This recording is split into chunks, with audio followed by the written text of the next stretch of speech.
I'm going to stand up here and drive this. By the way, the longer your title in DC, the less important you are. So if you're a director, that means you're on top. If you have a lot of other things underneath, there are layers and layers below. What I want to do today is two things. One is I've got a short presentation I just want to kind of walk through, but I think more importantly, I'd like to just kind of sit down and open up for Q&A and do that. I think that'd be a lot more interesting for everybody at this point. But I do want to get a little bit of context setting and talk about where we're at and where we're going on Intel reform. First, a little bit of background of what the Intel community is, what is going on in Intel reform, and what's the current status as we do this. One thing is just, number one, try to get a scene setter. You know, when we talk about the intelligence community, the first thing everybody thinks about is the CIA. That's usually the default mechanism because that's where the movies are made, that's where the books are written, and that's kind of the exciting stuff. But the Intel community is actually much more complicated than that. It's actually 16 different agencies that belong to 6 different departments. And when you start looking at this, there's what we can, if you look at this by tiers, there's what we call departmental intel. So state has the INR, which is the intelligence and research branch within state that does intel. DHS, Department of Homeland Security, Energy, the Drug Enforcement Agency, the Coast Guard, and Treasury all have these kind of embedded intelligence elements to them. As we start looking at this also, and we go to defense, defense has basically organic intelligence assets associated with them. So Air Force, Navy, the Defense Intelligence Agency, the Army, and the Marine Corps all have large intelligence organizations that are part of these departments. Then there are the kind of classic national agencies. That's the CIA, the National Security Agency, the National Geospatial Agency, the National Reconnaissance Office, and the FBI National Security Branch.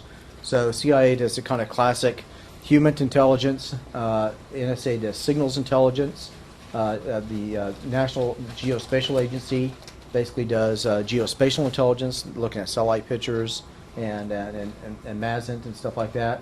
NRO builds the satellites and maintains the platforms, and the FBI does kind of the human intelligence domestically as we do this. So that's one way to think about this. It's actually, the whole organization is huge. There are a lot of people, a lot of moving parts. It's very complicated. So Intel reform has to be done in this context. What happened in 2004 is they stood up the Office of the Director of National Intelligence under the law that actually began in 2005. And the role of the ODNI is to try to coordinate and integrate all these pieces, most of which don't even belong to the ODNI. The CIA actually answers directly to the ODNI. The rest of these answer to different department heads. That kind of exacerbates the complexity and the challenges associated with Intel reform. So, a little bit of background on the rise of the intelligence community. Office of Naval Intelligence in 1882. The Bureau of Investigation is its 100th anniversary this year for the FBI, which it turned into in 1935. Coast Guard Intelligence. The CIA, NSA, NRO, DIA are all basically came out of the Cold War. Obviously, the OSS was the predecessor of the CIA. But the bulk of the intelligence agencies really came out after World War II and going into the Cold War. So a lot of the structure reflects that.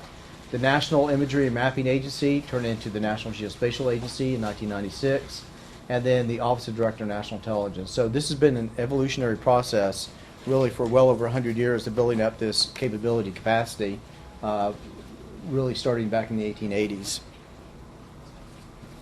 So, as we talk about this, there are kind of these, I guess one way to think about these 3 eras of U.S. intelligence. It's a kind of a shorthand to think about what's going on and where we're going.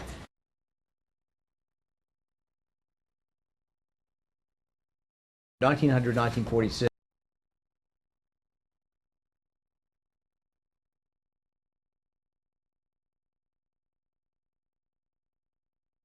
The challenge that we had from Intel point of view was, how do you understand the military terrain? How do you do correlation of forces? How do you understand where the submarines are, the battleships, the aircraft carriers, and understand the capacity and capabilities of these countries to produce military capabilities? So a lot of the stuff was oriented around that, and the big success stories we had was around signals intelligence, and photo recon, establishment of the Office of Strategic Services, the OSS, and the FBI for what they call domestic counterintelligence. And so you start thinking about the Ultra, the Purple Code, all the code breaking that happened, and things that came out, Bletchley Park and then Arlington Hall, this all came out of this era. This era was all about trying to understand where military forces were at, what the strategic intent was, so we could try to basically read the mail and intercept communications of the German High Command before they moved these forces around. So major victories as a result of this. A lot of people have argued this is probably the role of intelligence World War II probably collapsed the war by 18 months. So we would have gone much longer without a lot of the intel they got. So it played an incredibly vital role as we did that. The challenge was, once WW2 ended, we ran into a situation where the strategic landscape had changed. So now it was really about geostrategic issues, deterrence and containment as the kind of prevailing doctrine. And the challenges that we had at that point was, how do you start peering inside of what we call denied territory, or denied terrain? So you had basically 11 time zones, you had China, you had the Iron Curtain that surrounded these things. So our challenge at the time was, how do you look up inside and understand their capabilities and intent? And so the real breakthroughs that happened were things like the U-2, the SR-71, Corona as a satellite system. These things were basically put up so we could look into the territory, start counting the missiles, the bombers, understand that, and then also trying to get into the minds of leadership to understand strategic intent where we're going. So it's capabilities and intent as we start doing this. So a lot of capabilities that were developed and a lot of things that we recognize as the intel community today came out of this environment. The systems, the infrastructure, the organizations, the culture, all this type of stuff. So rich history in that. The challenge that we had in 1992 when all that went away was we entered into this kind of geoeconomic world, this globalization, and we've struggled in the 90s in trying to figure out what that meant for intel and how to do that. And there's a lot of debate over what's the role of intel in economics and in trade negotiations and how all that starts to play out. And there's a lot of debate over the role of human and technical disciplines in this new world. And so the 90s were really spent kind of figuring out, number one, there was a big thing that came out in 1992. It was called the peace dividend. And the question was, how do we take money away from the defense and intel agencies, and then put it back into the civilian economy? And then the question became, how do we have it? Then we started having to do more with less. We had a lot more missions popping up, a lot more challenges, new technologies like the internet that came in. So a very trying time in the 90s. Then obviously as we hit 2000, 2001 with 9/11, that became kind of this second wave of where we're going with intelligence. And so I would argue at this point the chief challenge that we have now is really understand this kind of human terrain, what's going on out there in the world. I mean, at the end of the day, this is about, if you're combating terrorism, if you're combating a lot of these things, it's not about just technical disciplines. It's a lot more about human and human intelligence. And so that became a huge emphasis. But the innovations that have come out of this, the unmanned aerial vehicles, UAVs, biometrics, the stand-up of the National Geospatial Agency and the National Counterterrorism Center. So we started seeing over the last 15 years, there's a lot more emphasis on integration. Because the intel community went, if you went from this period to this period, from one being very competitive, where the story was back in the 1930s, early 1940s, that the Army and Navy each had their own SIGINT organizations. They refused to work with each other, so what they did is they divided up the week. You cover this on Tuesday, we cover this on Wednesday, we do this on Thursday. And so it was very competitive and not very cooperative. The whole idea in 1947 to stand up the CIA was to start forcing the integration. I would argue what happened, though, is that the CIA kind of got more involved in CIA issues versus larger community issues, and that's just the nature of that. And the debate's gone on over the years of how do you split that up. Obviously, that resolved in 2004. But that has been the biggest piece. Now, I would argue, as you look back, the intelligence community has gone through a series of kind of challenges and plateaus where we were challenged, we had to build up new capabilities, we succeeded, then we ramped down. Then we went through this again, we built it back up, succeeded, and then we ramped down. And we've been in the period for the last 5 years of building up. The question is, if we hit this plateau and start ramping down, what's that start to look like? And so the Office of Director of National Intelligence was stood up to really start to anticipate these issues, but also try to reimagine and reshape and create a different intelligence community. So a little bit of background on intelligence reform. If you look back, and one of the first things we did when we came in last year was to look back at all the studies that have been done on intel reform. And what's amazing is that the first study on intel reform was in 1946. Then they created the CIA. They did a study after that. There have been literally 40 studies, so one every 18 months. The Blue Ribbon Panels, major studies on intel reform. So if you ever want a job in D.C., just get on one of these panels. You can ride this probably for the next 20 years because they keep turning out these studies. The irony is that they keep saying the same things. And they come back and the Congress is on board, the NSC is on board. One of the big debates has always been what's the role of the Director of Central Intelligence, which is different than the Director of the Central Intelligence Agency. The CIA had classic roles of human and then all source analysis within that, and then the DCI was supposed to be the coordinator of the community, so they were always dual-hatted, which is always a bit of a problem. And then also, how do you start, the real tension in the system is between the Director of Central Intelligence and the Office of Secretary of Defense. And because that's where the bulk of the assets are. All the other ones are smaller players compared to this. This is where the money and resources are. And then Homeland, and the other division that you've had is this whole idea of foreign and domestic intel. So you always had FBI working domestic intel, and then all the other agencies working foreign intel. So you had this very clear and neat divide during the Cold War. And then 9/11 kind of shattered that model as we go into this. So, as I was saying a little bit earlier, there have been all these studies that have come out, but they all kind of came into 4 areas. One said that if you're going to transform the intelligence community and make it more integrated and collaborative, you have to work the people and cultural issues. You have to go to things like joint duty that the Goldwater-Nichols Act in 1984-85 created. You have to transform the way we do collection analysis, so that's your kind of core operating model. We have to fix information sharing issues. There's a study that came out in 1960 that said we have to integrate our IT systems. At the time, we literally had 2 computers. They were already building stovepipes around them. We had to fix technology and acquisition. One concern that came up was, I think this is 1955, that said, the security clearance process is bureaucratic, it's cumbersome, and it takes 15 months to get a security clearance. And now I can report that last year it was taking 18 months. So I think building inflation, we're doing pretty well. But these have been, and management issues that have come up with how we do management and budget, and then lastly, authorities and policy. The irony is we've been working these things and talking about them for over 60 years, and I would argue we've had uneven progress and episodic progress on this for several reasons. One is the inability to take the insight from these studies and turn it into strategic intent, that is, somebody's going to take ownership of it. The inability to take intent and turn it into strategy, where you actually put a plan together, and then strategy into action, where you actually put money against it, and then action into results. And so we've had breakdowns at each one of these levels. And so as we went through this, one of the first things we said is this has to be addressed. We have to get a systemic way to start addressing this and not try to get on this kind of episodic reform where we're at. So that's been the bulk of our efforts really since 2005. One of the things you start looking at, you go, 60 years of studies, hundreds of billions of dollars spent over the last 60 years. Why haven't we made better progress in this? And I think it comes down to a handful of things. One is, quite frankly, it's just operations. The press of day-to-day business just gets in your way. I mean, things happen. The world does not stop while you try to fix the intel organizations and transform them. And so the claim we get from this is we just don't have time for this stuff. I think it's important, but we have real-world things going on that we have to address. The other piece of this is the complexity. There's so many interlinked issues. If you want to solve information sharing, you have to fix the security clearance piece of this, because then you have to figure out that everybody's going to have a uniform security clearance process and everybody has access to the same information. But if you want to fix that, you really got to fix the human capital issues of how you recruit people. If you want to fix that, you really got to fix the larger policy issues, because there are executive orders that say the way things are going to be done.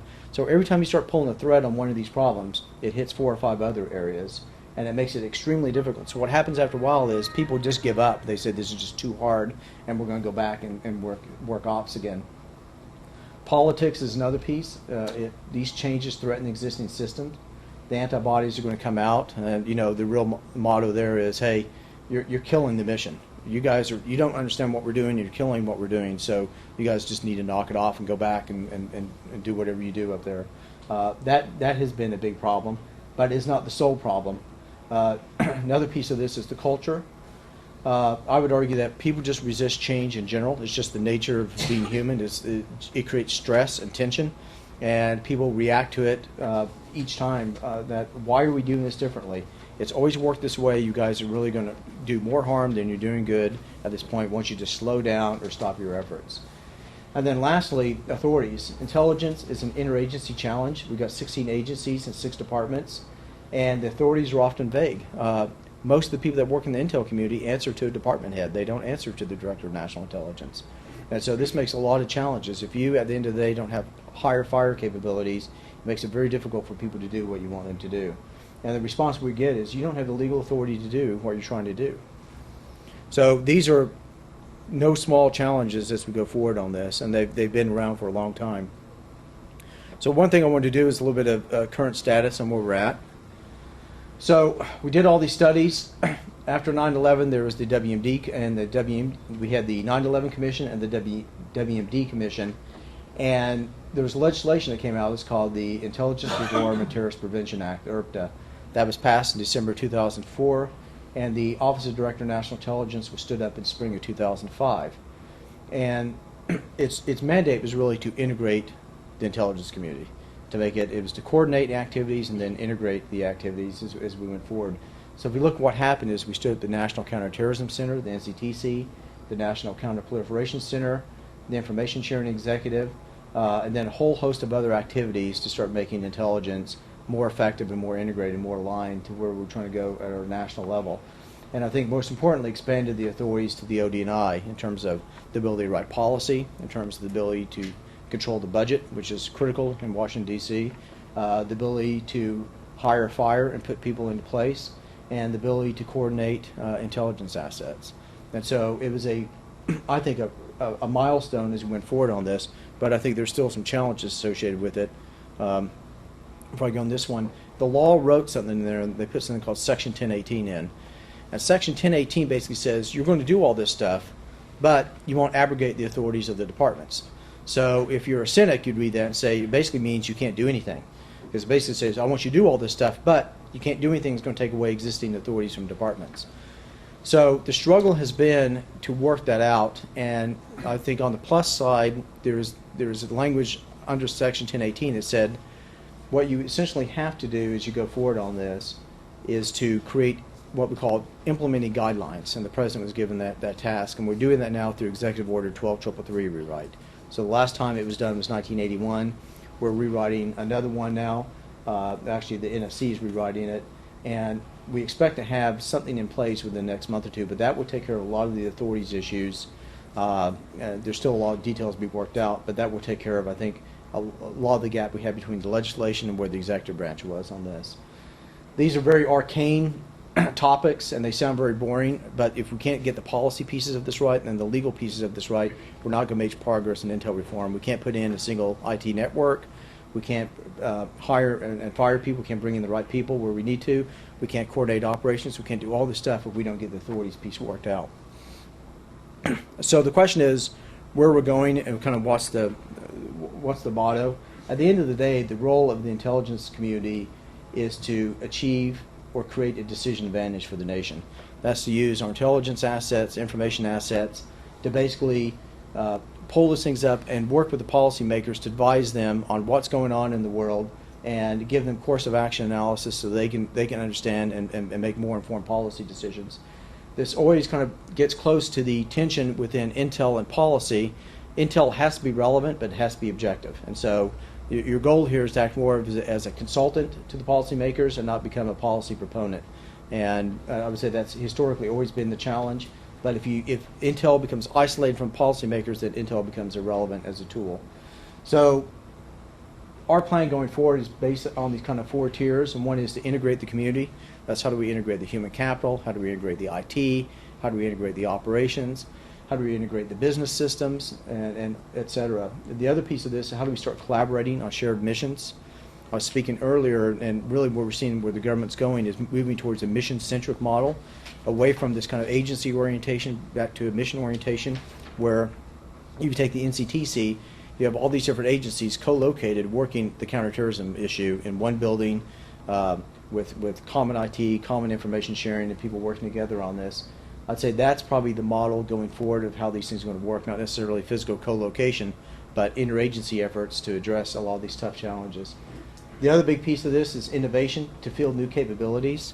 we stood up something called the IARPA, the Intelligence Agency Research, Advanced Research Projects Agency. It's like the DARPA for the intelligence community. And the intent here is to pull together our capabilities to kind of do breakthrough and disruptive technology. So the innovation is going to be key here. The director's concern when he came in is that we're losing our innovation and science and technology edge, and we have to find some way to reinvigorate that. And lastly, it's around how do we start going after these really hard targets and penetrate these hard targets. It's one thing to get open source information and get more technical information, but at the end of the day, the real key here is to penetrate the hard targets. It's not just aggregating open source information. It's an important feed, but it's not the only feed. So those are kind of the four legs as we go forward, kind of the goals or the objectives as we move forward between now and probably 2015. And most of our efforts are aligned against one of these goals or objectives as we go forward. What I wanted to do more than anything was I'm going to lay out where we're at on the 500-day plan, give you an update, and then I'll sit down and kind of open it up for questions and answers. So Frank started out said, you know, when we came on board, one of the concerns we had was anytime you come into a new organization trying to transform it, you have two choices. One is, do you do a lot of offsites? Do you work your vision? Do you work your strategy? And then 6 to 8 months later, you roll this thing out. You have a press conference, and then you only have a year left to implement it. Or the other option is you develop some type of action plan. You know what needs to be done. You put a plan together, and you start executing. So last spring, when we came on board, the feeling was, let's go to the action plan. We'll worry about vision later. But we know what needs to be done, so let's get on with doing it. So we developed something called the 500-day plan, and it's built around these areas that I talked about earlier. One is to create a culture of collaboration. And a lot of this is people don't work together, not because they don't want to. They don't work together because there are systemic reasons for not doing that. They don't know each other. They may not trust each other. And the intelligence community is built on really a trust model. If you don't have that, it doesn't work real well. And so the way you start addressing that systematically is put things like joint duty assignments in place so that you won't get promoted as a senior executive unless you've had an assignment at another agency. And that helps you do several things. One is it helps you understand what that other agency is doing. But I think more importantly, it helps you build social networks so you understand who's doing what, and it makes the community a lot stronger. We haven't historically had that.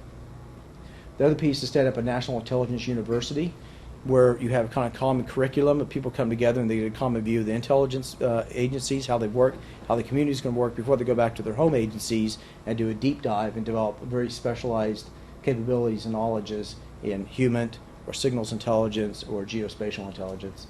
Another thing here is, this is a typo, it's a 360-degree assessment.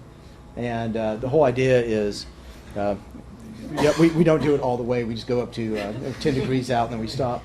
But the intent here with the 360 review is that in a typical review, you get reviewed by your superior, and they tell you how well you're doing. They give you feedback. A 360 review talks to your peers. They talk to people who work for you. They talk to the people you work for, not just within your agency, to other agencies. When you get an assessment based on that, it changes behavior quite dramatically. You get out of this kind of hierarchical, how do I please my boss, to how do I learn to collaborate and work with people. So it sounds gimmicky, but it's incredibly important. Pay modernization being another piece of this, so that pay is tied a lot more to the performance as we go forward. It's tied to the overall objectives and what we're trying to accomplish. Another critical piece there, and by the way, these are ranked in orders of importance, so there's a reason that one's on top, and as we go down, these things are on the bottom. Improve information sharing, and that's addressing security and classification policies so that each of the agencies have a common way of classifying, and we get out of this information ownership model into basically an information stewardship model. Create a single information environment is a major initiative so that we have a common IT backbone so you can find and access the information. You don't have separate networks for each of the agencies.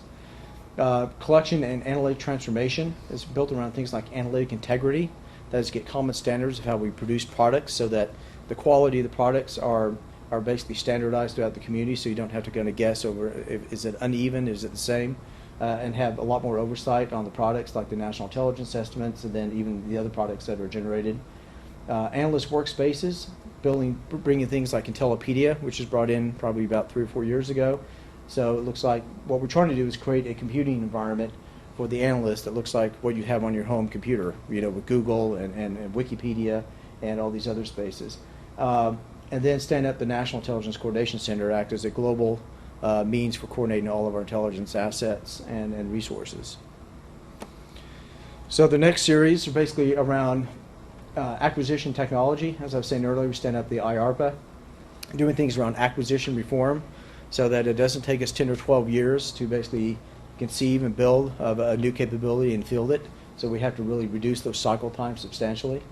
Modernize business practices. As I was saying earlier, the security clearance reform, changing the way we've done that for the last probably 50 years, and something that's a bit more modernized, automated, and built on different algorithms. And that takes us down from probably the 16 to 18 months now to probably less than 60 days is what we're shooting for. Some type of integrated planning, programming, and budgeting system so that we have a strategy-driven budget, not a budget-driven strategy, because right now the budgets are kind of bottom-up built, and then we aggregate them. So this is a major transformational piece. Define and refine the authorities, so this would be things like Executive Order 12333, so it's clear who gets to do what, when, and how, and then creating a national intelligence policy system that cascades those executive orders and those laws through policy. So those are the main legs within the 500-day plan that we started last summer. The 500-day plan should be wrapped up in November of this year, late November, early December, and our plan is that we wrap this thing up before the director's term finishes at the end of January, when a new administration comes in. So with that, what I'd like to do is just kind of sit down and then try to open up for questions and have more of a dialogue. But I just wanted to try to get a scene setter before I did that. Great. Well, terrific, Patrick. Give us a lot to think about. I just want to throw out something based on a conversation we were having last night. Two of the more controversial issues in intelligence reform that I didn't really see touched upon here, but it would be great if you could share your thoughts on this. One is the controversy between domestic and global. Obviously, we talked about this last night about whether or not this wall between the FBI and domestic intelligence and domestic issues and international stuff that's been traditionally held in this country, whether you believe that'll continue, should continue, how this kind of fits into all this. The other issue was that I didn't see a lot here, but we had the conversation last night about operations and about weighing this conversation that we had last night. There are some people who feel that on the operations side, which is what most people know the intelligence community for, has actually been sort of bang for the buck has not been great, and it's actually been a bit of a millstone around the intelligence community's neck, at least in public perception. So I was wondering if you could comment on those two issues. How does D&I and your office see operations in the future, and what is their view on this sort of mix between domestic and overseas? Well, I think the foreign and domestic is probably the biggest tension in the system right now. And I think the tension's in the system because I think you just go back, and we were talking about this earlier, Americans love spy movies, they hate spies, and they really hate domestic spies. And it's just not something that we have a history of in this country. And so the tension that I think we're wrestling with right now is how do you get that right? How do you get the right amount? Because what happened in 9/11 is really the clear abrogation of this notion that there's a difference between foreign and domestic. And so most of the 9/11 report focused on information sharing between FBI and CIA. So that was a big part of the dialogue. The question is, how do you do that and then have a privacy regime in place that respects civil liberties and the privacy and get that in place? And I think a lot of these things, quite frankly, are not so much the mechanical issues. They're more political and policy issues that have to be addressed at that level. And I would say, having said that, though, the intelligence community, especially the FBI, has made a lot of effort in creating things like they stood up the National Security Branch of the FBI to start working more the domestic intel piece so that it's within the legal constructs and regimes that people are accustomed to with FBI and justice and stuff like that. So a lot of progress, a long ways to go, I still think, in that. And it has to be, but I think there's a fundamental issue that has to be addressed around privacy, civil liberties, and all that, and that is a political and policy issue, not so much an intelligence issue. And I think on the operational piece, there is a covert action capability that's part of the intelligence community. It was created in 1947. It's still part of the intelligence community. There are pros and cons to that, but it's a capability that we have, and it's a capability that most presidents have seen fit to continue. So again, I think that's more of a policy and politics issue than it is a a real intelligence issue. Great. I'm sure we have lots of questions from the audience. If you have a question or a comment, if you could just identify, just let Patrick know who you are. I'm Greg Engel. I'm the U.S. Department of State diplomat in residence here at the LBJ School.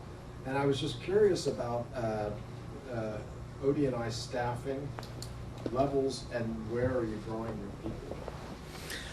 Well, I think two things. The OD&I staffing is dictated by Congress, so it's in the authorization bill that we get.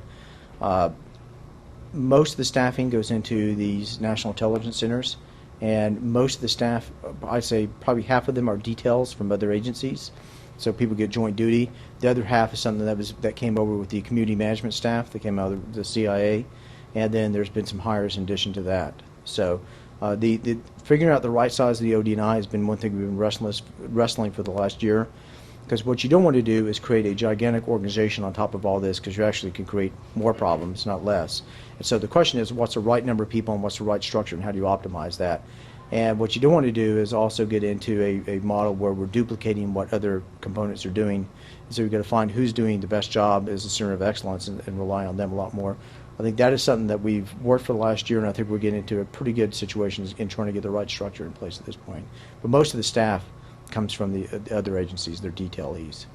And does that improve your buy-in as far as the other agencies' acceptance of something new to have the ODI there and the authorities that it has?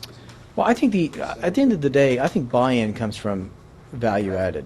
If you're adding value, if you're doing something, if we can create one network for the intelligence community where you don't have to get 6 different boxes to sign on and try to get information, and that's done because of the OD&I, that's value added.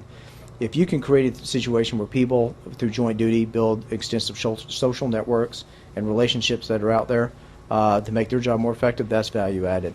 I think the real thing is not so much arguments over authorities, that they're important because they take away the barriers to doing this, but the OD&I has to be a value-added function. I think as far as getting buy-in, I think what happens is when people come in, they start understanding there's a bigger picture to this than just their agencies. And so everybody that comes in and when they leave, we debrief them and talk to them, is that they go, I never realized how complex this was and what was really going on. They always saw it through the prism of their own experience in their own agency.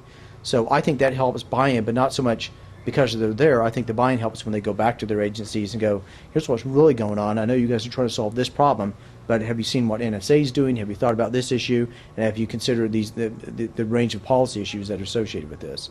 So I think that churn is going to be healthy, and I think that's what helped DOD when they did the Goldwater-Nichols Act, because it really created this sense of mixing it up, and people started building new relationships and seeing what could be done. And I would argue that model needs to be done not just for the intel community, but for the larger interagency process. I think it would be very, very healthy. Things like Africa Command and what they're trying to do at Southcom now, or I think are good laboratories in how this might work in the future. My name's Sean, and I'm a J student. You hear a lot about outsourcing in the intelligence community, particularly the CIA, I guess generally as well. And I didn't really see any of it in your presentation. I was wondering if you could share your opinion. Do you think it's a trend that's negative? Do you think? Well, I think if you kind of go back, the irony is a lot of the just larger context of this, a lot of the outsourcing things started in the early 1990s when the Clinton administration came in and they were reinventing government, and that was through these what they call A76 circulars and all this to basically find activities that could be better done in the private sector and move them out. So you saw in the 90s this huge growth in outsourcing. Now, when September 11th happened, the intel community, whose budget had been flat or shrinking in the 90s, all of a sudden had to almost double its capacity within a year or two. There's no way they could have hired and brought in those people and trained them, so they had to use the private sector for that. So the question with all these things is not whether one's right or one's wrong, it's a question of balance. It's a question of what's inherently government and what can be done better by the private sector. And I think as a country we have a tendency to go to one extreme or the other of this. We either try to outsource everything and keep government small, or we try to build up government institutions. And it's really a question of finding the balance between these two. And I think what you're seeing is the pendulum has started to swing back as we're bringing more and more people into the government to fill out the slots that we have now. But I would argue that without that, we would have had a hard time from 2001 to 2006 to develop the capabilities and capacity that was generated in that shorter time. You would have to use the private sector. But I think you have to figure out what government has to do and what the private sector can do, because there's some roles that the private sector should not be doing in the government. So you're saying, this is David Edwards from the government department, are you saying that it is not the case, as we have heard, that many intelligence employees quit and join the private sector and then immediately move back in as outsourced personnel? I think you're seeing. profiteering? I don't have the numbers, but I know anecdotally there are two trends. One is the trend you described, which happened initially when people that were at retirement age or near retirement age would go do that. But I think what we're seeing now is I'm seeing a lot more contractors coming into the government, because the government is actually a very good value proposition for people that are in their 20s and early 30s to come into government. So in my division, for example, I probably half the people I've hired have come out of the contracting community, because the contracting community is not the most stable community either. So a lot of people are looking for stability, and they also want to be on this side of the fence, because when you're a contractor, you're not a decision maker. When you're in government, you get to be a decision maker. So there's a lot of allure to being in the government and all this, and so we're seeing that pendulum is swinging back also. I'm Todd Smith, I'm a student here. I heard James Locker speak about his bipartisan national security reform. They're hopes to present his report to the new president. I was just wondering how closely you're working with that commission, or is there some type of cooperation there? Yeah, there's Jim's come over and spoken several times, and we're basically in an information exchange, because they're getting a lot of great lessons learned from doing historical studies and looking at coming up with some type of interagency model that might work going forward. By the same token, since we're out there actually doing all this stuff at the interagency level, we're pulling out real lessons learned and feeding back into what he's doing. So there's a very close dialogue, a lot of communications back and forth as they go forward. Obviously, they're working for a nonprofit, a public policy think tank working this, and we're on the government side. But yes, there's a lot of cooperation, and I think he's supposed to brief out. It's supposed to be in September. We'll see if they're going to meet that deadline or not, of what their recommendations are going to be. But definitely by the time a new administration comes on board.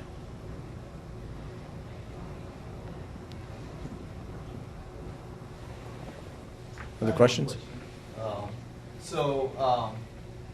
I guess looking at how the intelligence gathers information, and you can also compare that to how the financial markets work in terms of both of them gather information and share information.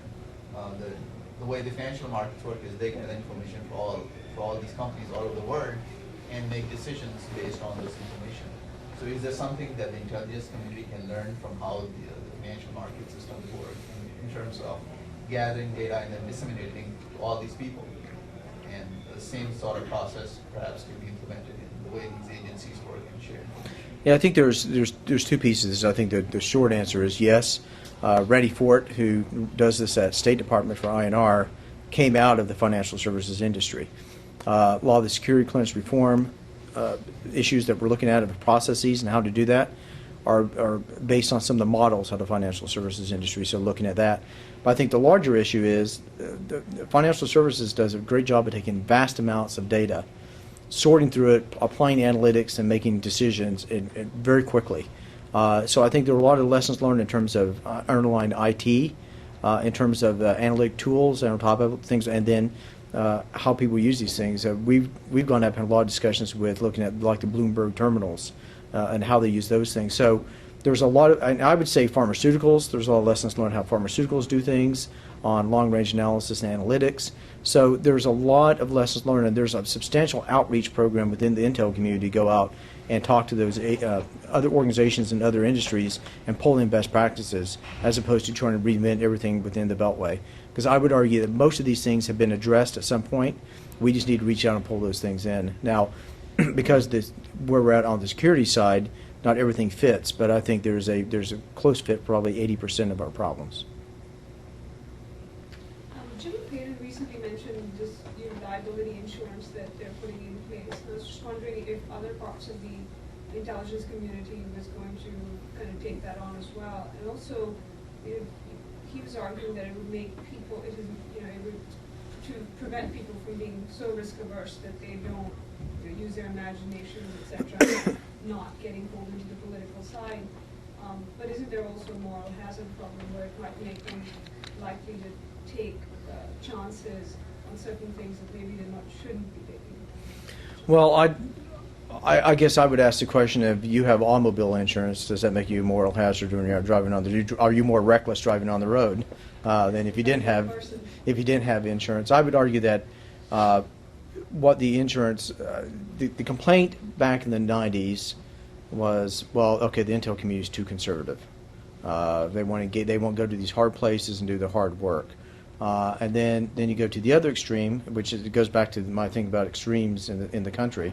We go to one extreme model to the other extreme model. And most of it's perceptions, because the reality is always somewhere in between on this.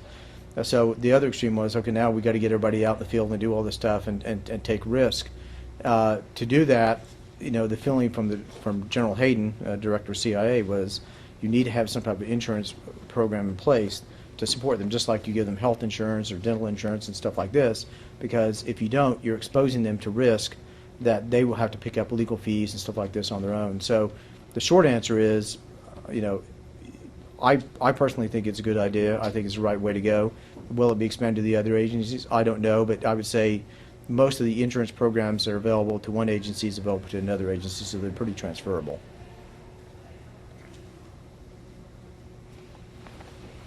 You said that issues of civil liberties and privacy are really policy and political issues, not intelligence issues. But I'm wondering if you could give us more of your personal view on the correct balance between need for intelligence and civil liberties, privacy, and international respect for human rights. Well, I think at the end of the day, the real issue here is we come from a society, we have democracy, we have traditions, and so those traditions are reflected in policies and the politics and what's created at that point. Departments in the United States government follow those policies. They follow the laws and they follow the policies that are put in place. So I would argue that those things, I go back to, those things are more political and policy issues and they have to be decided. The intel community will follow whatever decided by the policymakers and by the laws that are established by Congress at that point. And so I think it's more complex. The intel community doesn't have the latitude I think people think they do. These things are put in place and the intel community follows them, just as Department of Defense follows them, just as Department of State follows them, etc. So I think it's a country of laws, and I think the intelligence community is just aligned to those laws as in any other department. If I can follow up, do you have any, just to press you a little more, do you have any view on the current policies, on whether we're striking the right balance, or if we're maybe going too far in either direction? Well, I think the question is, at the end of the day, are we striking the right balance? My feeling is now I think we probably have a pretty good balance. I think we've had a pretty good balance. The irony is, in this whole debate, as you go through this, at least on the privacy side, is that you can go to companies that are private data service providers that have more data on you than the United States government ever will.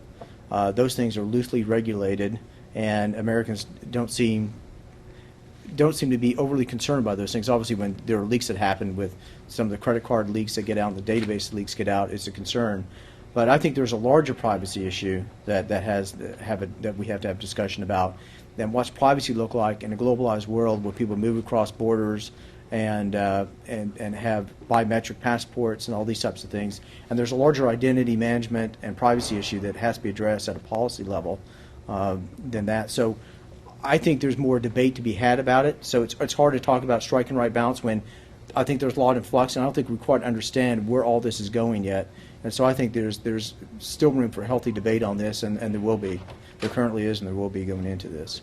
But I think it's going to be one of the major policy issues probably over the next 10 years, which is how do we strike a right balance between this and when technology and the international environment keeps changing. But practically speaking, doesn't your formulation ignore what we see so clearly as a kind of discretionary decision-making that happens at various levels, and how do you interpret regulations? So it's maybe clearer in the torture case than in the electronic eavesdropping case, but that sort of thing, if you say, well, this is a policy matter,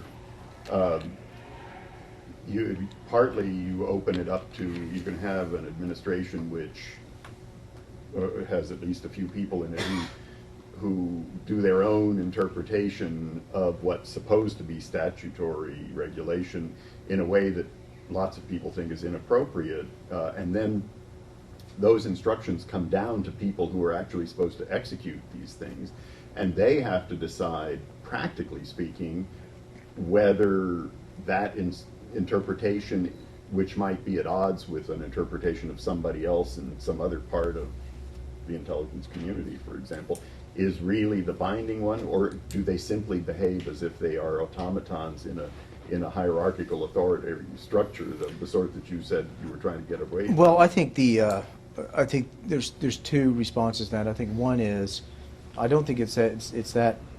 I think there's a lot more nuances behind it. I don't think there's clear laws and there are clear policies over here that the executive orders or Department of Justice findings that they work here. There are a lot more nuances behind it, but I would also suggest that there's a system of translating those things into discrete policies, standard operating procedures, and all that, so those things are followed. I think so. I think the mechanisms are in place, but I think what you're describing is a larger tension within our government between the judicial, the legislative, and executive branch over,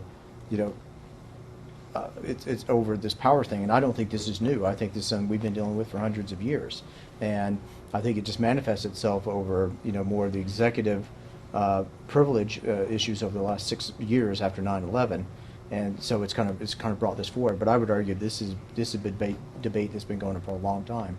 But I would suggest that the departments and agencies within executive branch, once the policies are made and the orders are done and the findings are made, they follow those things through. That's the system we have in place. And so to go back to it, I don't know how on these nuanced things between the legislative and executive branch that you're ever going to get a black and white, crystal clear example of how that's exactly going to work and everybody follows those things to the T, because there's interpretations made in the executive branch of how this stuff's going to work. But are you saying that in practical terms, some officials in the intelligence community do not have problems in interpreting or challenges interpreting the kinds of guidance they get from? Well, I would say there are a lot of mechanisms in place. We have all the agencies have Office of General Counsels who look at these things, so they turn these into agency policies. We have inspector generals that do oversight on these things. We have Congress that does oversight on these things. So I think there's a lot of checks and balances that are in place that I think gets lost in the larger debate of all this. I mean, there's a lot of nuances, a lot of variables that are at play here. So I think that my feeling is we have regimes that are in place on this. I think that I keep elevating this back up because that's where it belongs. This is a political policy discussion, not the specifics of the organs of government and how the organs of government work at that point. And so Jim Olson he was CIA agent in residence at Texas A&M. Now he's on the Bush School faculty, and he writes a book called Fair Play. I think it's about 2 years old at this book.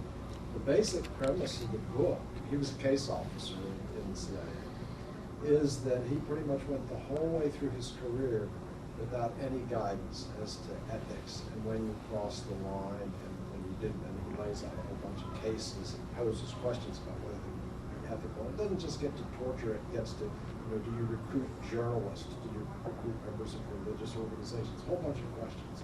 But his basic premise is we never got any guidance in this. And I don't know whether that's changed, but I think it sort of gets to the point that you were raising and questions your assertion that down the chain people understand that organization policies are being implemented and people understand what they're supposed to do. If what he says is true, in this day and age, it's a problem. Well, I don't know when he was writing what time period that he's basing this on. I can just tell you my own experience is that there are a lot of policies, oversight, and guidance, and a robust role of the Office of General Counsel and a robust Inspector General regime that's there in places for these things. There's substantial oversight that happens at many levels. And you have basically an oversight board that answers the executive branch, then you have Congress on this stuff. So, I think you're going to find people who say, well, I didn't feel like I knew what I was doing, but you can do that through any department on anything. I would argue that there's a pretty robust regime that's in place now to address those things. I can't speak about his particular situation. Could you describe the Indiana's approach approach to identifying and defining their role in addressing some of the less conventional threats including health and economics? Well, the CIA stood up an Office of Transnational Analysis, started looking at economic issues. They're doing a national intelligence estimate on global climate change and the security impacts of that. The Department of Defense within DIA has something called the Armed Forces Medical Intelligence College that starts to look at more medical intelligence type stuff. So you're seeing a lot more emphasis in things of what they call non-traditional threats, non-state-based threats. So things like pandemics, things like science and technology proliferation, things like economics, and things like energy and climate change. So you're seeing a lot more emphasis in that because we're seeing a lot more of the systemic risk and threats coming out of those areas and not just centered solely on state-based actors. So is it something where policymakers come to the intelligence community and say, give us information on X, Y, and Z, or does the DNI or any of the members of the intelligence committee come forward and say, you know what, we really ought to start looking at this? Both. It works both ways. It's both a push and pull model on those things. So, these things would come up in the briefs that they do, or through national intelligence estimates, through a whole range of products and services that the intel community creates. By the same token, when people come back and ask specific questions, to go have us look at certain items. So. Well, I guess my question then is, for people sitting in the intelligence community, how do you identify those things that could be relevant to us? Well, I think a lot of this is, when I talked earlier about the way it's set up, a lot of the intelligence parts of the intelligence community are embedded in departments. So state has its own intel capability, energy has.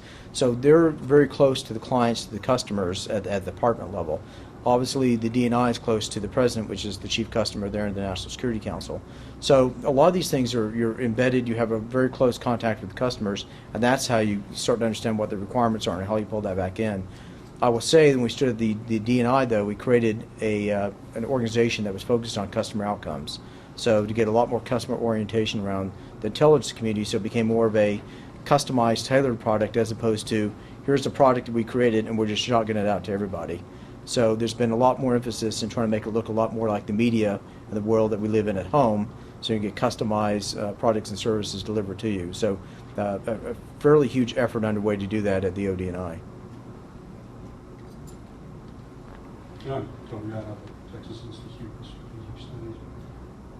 I have a question about operational issues and how well our imaginations have been able to work to come up with new ideas. When you go back to '76, when Admiral Stockdale gutted Humans out of CIA, we lacked an impetus to rebuild Humans until 9/11. Problem with Humans, specifically as it regards to Afghanistan, Pakistan, and the border, is that no matter how well you speak the language or how well you dye your skin, you're not part of that tribal structure. So you cannot infiltrate those groups. Now, there's been no obvious good benefit from our efforts to provide incentive payments, for example, that they would do already. Nothing has come of that. Nothing has come of the various broad prices that have been put on people's heads. And even operations based out of Qatar have not come up with very much. So there needs to be some new way of dealing with it. What kind of things, in a broad and general sense, are being done to try to provide us with good intelligence on these people, not just Al-Qaeda, but some of these other groups, the Christian Brotherhood, Al-Qaeda, Al-Qaeda, and so forth. Well, I think the real challenge in answering that is the real response to that is hard to get into at this level. Let me just talk in very general terms, though. There's been a lot more emphasis put back, that I was talking about earlier, about innovation, science, and technology, because the whole idea is to get disruptive breakthroughs, and not just in classic technology issues, but in new innovative concepts and models. And so we stood up an Office of Innovation with the ODNI, working. The CIA's been doing this. All the agencies have been doing this. And as I said, we stood up IARPA to start working these things because the feeling was these things had been neglected for many years. And I would argue that the real power here is not a single discipline source for this. It's not just the human, but it's the combination of human and SIGINT. It's a combination of SIGINT and GeoInt. It's a combination of open source and human. It's when you integrate these ints that you start getting insights that you wouldn't get through any individual int, and that's the value of intelligence integration. Because if you don't do that, you can come up with all the technologies in the world, but you're still not going to get to where you need to go on some of this stuff. So I'd say. But the problem there is the gaps in between, because Al-Qaeda and affiliated groups have recognized that, for example, any kind of signal can be picked up, located, and so forth. So they've gone away from doing that towards using couriers on units, for example. Just a figure of speech. And so that the case that's will turn out to be zero. Turn out to be functional. How do they get there? And the answer is there is no electronic embedding communication that's getting in there.